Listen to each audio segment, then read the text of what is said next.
KPU Maluku terima 3 aduan caleg bermasalah.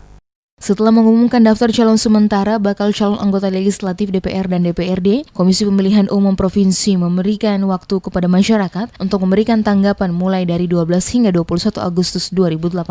Ketua KPU Provinsi Maluku Syamsul Rifan Kubangun yang dikonfirmasi DMS Media Group mengakui, selama target waktu dibukanya, tahapan masukan dan tanggapan masyarakat atas JCS 12 hingga 21 Agustus, pihaknya menerima 3 surat tanggapan, diantaranya kepada Bacalek dari Partai Persatuan Pembangunan, Partai Demokrat, dan Partai Keadilan Bangsa atau PKB. Kubangun merinci, ketiga tanggapan tersebut untuk P3 yakni Bacalek yang masih menjalankan tugas sebagai fasilitator, tentang keabsahan KTP Bacalek, dan PKB tentang status staf desa. Kubangun mengatakan telah menyurati pimpinan ketiga partai tersebut untuk meminta klarifikasi sebelum KPU mengeluarkan DCT pada 20 September mendatang. Ditanya terkait dengan tanggapan masyarakat soal Bacalek mantan narapidana, bandar narkoba, mantan terpidana korupsi dan kejahatan seksual terhadap anak, Kubangun mengatakan sejauh ini belum ada laporan maupun tanggapan masyarakat soal ketiga kategori kasus tersebut.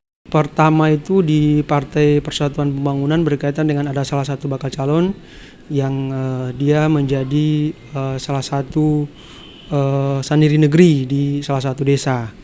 Kemudian yang satunya itu berkaitan dengan KTP-nya.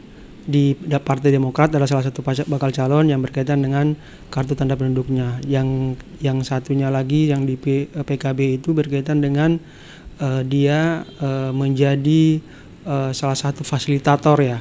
Fasilitator seperti pemberdayaan masyarakat seperti itu yang memang kita butuh klarifikasi berkaitan dengan hal tersebut. Kubangun menambahkan, laporan masyarakat terkait bakal caleg bermasalah menjadi dasar pihaknya melakukan klarifikasi kepada partai politik pengusung. Apalagi calon tidak memenuhi syarat, pihaknya akan meminta parpol untuk menyiapkan calon pengganti. Usai menerima tanggapan masyarakat, KPU memiliki waktu untuk melakukan klarifikasi terhadap tanggapan masyarakat baik kepada partai politik maupun langsung kepada bakal calon legislatif. Pengaduan atau laporan masyarakat terkait calon bermasalah dibuka hingga 22 Agustus dan dilanjutkan dengan klarifikasi dari parpol 21 hingga 31 Agustus. Pleno KPU akan menentukan calon memenuhi syarat atau tidak pada 1 hingga 3 September 2018 dan penetapan DCT pada 21 hingga 23 September 2018.